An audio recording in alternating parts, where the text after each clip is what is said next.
약물 치료가 안 될 경우 수술 치료로 넘어갈 텐데 어떤 경우에 어떤 때 해야 하나요? 약물 치료 효과가 없거나 갑자기 급성 요폐가 생기는 경우가 약물 치료를 더 이상 원하지 않는 환자분들에게 시행하고 있습니다. 약도 듣지 않고 그 요폐색까지 오면 어떻게 수술을 해야 하나요? 고전적으로 많이 쓰던 전립선 절제술이 있고요. 최근에 개발된 결찰술이 이제 이용되고 있습니다. 전립선 절제술은 또 두 가지 방법이 있는데 경요도 절제술과 홀랩 레이저 수술이 있습니다. 선택하는 기준이 있을까요? 그 건강한 성생활을 원하면 묶어주는 결찰술을 시행하게 되고요. 나는 그런 거랑 상관이 없이 전립선이 문제다. 난 제거를 해주십시오. 그러면 절제술을 진행하게 됩니다. 어떤 것부터 좀 자세히 이제 알아볼까요? 전통적으로 생활해왔던 게 전립선 절제술인데요. 네. 경요도 절제술과 홀랩 레이저를 이용한 수술 방법이 두 가지 있습니다. 내시경으로 보면서 내부에서 전립선을 제거하는 수술인데요. 경요도 절제술은 전기 소작을 이용해서 전립선을 제거하고 홀랩 레이저 수술은 말 그대로 사이즈가 더 커져도 레이저를 이용하기 때문에 충분하게 제거가 가능한 시술입니다. 네. 전립선을 어디까지 제거하는지 기준이 있을까요? 전립선의 형태와 크기를 일단 판단하고 환자한테 적합성이 있는지 판단하게 되는데 제일 중요한 거는 소변이 나올 정도의 용적 크기만큼 제거를 해주고요. 용적의 크기에 따라 약이 좀 결정됩니다. 그럼 사람마다 다르겠네요. 예. 특별히 좀 주의해야 할 사항들 같은 게 있을까요? 빠른 효과를 볼 수 있지만 전신 마취를 하기 때문에 부담이 될 수 있고요. 수술 환자 중에는 이게 이제 발기부전하고 네. 역행성 사정을 호소하는 경우가 있습니다.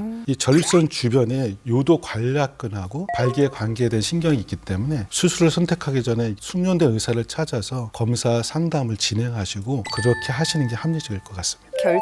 결찰술에 대해서도 좀 자세하게 설명 부탁드립니다. 이 비개해진 전립선의 측면을 간단한 실을 이용해서 묶어줌으로써 요도를 넓게 확장시키는 시술입니다. 그래서 이 유로 리프트라는 기계를 내시경에 연결해서 요도를 열어주게 하는 시술인데 주변 신경과 발기 신경을 건드리지 않는 안전한 방법이고요. 혹시나 그 전립선 결찰술을 받을 수 없는 경우도 있을까요? 방광 안쪽으로 전립선이 커져서 돌출되는 것을 중엽이라고 합니다. 전립선 결찰술 시 양옆으로 이렇게 묶어주는 게 주가 되다 보니 이 중엽이 커진 경우는 결찰술의 수술 효과가 좀 떨어질 수 있고요. 그래서 수술 전에 꼭 내시경 검사를 확인하고 수술 여부를 판단하는 게 좋습니다. 결찰술을 할 수 없는 경우에는 절제술만 가능할까요? 뭐 중엽이 크시더라도 전립선 크기가 크지가 않으면 결찰술을 일단 양옆을 묶어주고 크기를 줄이는 아까 항남성 호르몬제를 같이 동시에 쓸 수 있습니다. 약제를 드실 수 없는 경우에는 절제술을 시행하는 게 좋겠습니다. 결찰술의 장점이 뭘까요, 선생님? 시술 시간이 일단 짧습니다. 네. 10분 이내에 끝나기 뭐 때문에 회복도요?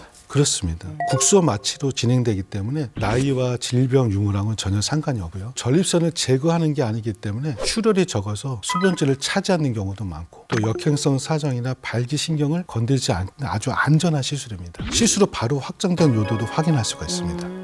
좀 고려해야 될 단점도 있을까요? 전립선이 너무 큰 경우, 사이즈가 80g이 넘은 경우는 효과가 많이 감소될 수가 있습니다. 수술 후에 좀 특별히 신경 써야 하는 그런 부분도 있을 것 같은데 어떤가요? 수술 후 일주일 동안 운동을 못 하세요. 왜냐하면 복압이 증가되시면 그 시술 부위에 출혈이 생길 수 있기 때문에 조심하셔야 되고요. 부부관계는 대개 이제 4주 후부터 가능하십니다. 한 번 수술하고 싹 좋아지면 좋은데 재발 가능할까요? 대개 이제 재발 없이 수술하시면 생활 가능하시지만 네. 점점 비대증이 커지는 경우가 있습니다. 이렇게 다시 커진 경우에는 저희가 확인할 내용이 몇 개가 있는데요. 네. 재발인지 확인하셔야 되고요. 전립선에 암이 생긴 건지 요도 질환의 어떤 합병증인지 여부에 대한 검사가 좀 필요합니다. 만약에 그렇게 재발하게 되면 재수술도 가능할까요? 물론 가능합니다. 재수술의 경우는 결찰술도 가능하고 절제술도 가능하고요. 어. 횟수에는 또 제한도 없습니다. 이게 예방할 수 있는 방법이 있을까요? 너무 오래 앉아있는 습관은 좀 피하시고요. 안 좋아요? 네, 맞습니다. 소변 또 참으시면 별로 안 좋습니다. 아, 그래서 이제 운전하시는 분들이 많이 병에 걸리세요. 과도한 음주하고 피로는 피하시는 게 좋고요. 또 좋은 거로는 이제 주기적으로 자욕과 반신욕을 해주시면 요도 주변의 근육들이 이완시키기 때문에 전립선 예방에 도움이 된다는 점 또 기억해 주시고요.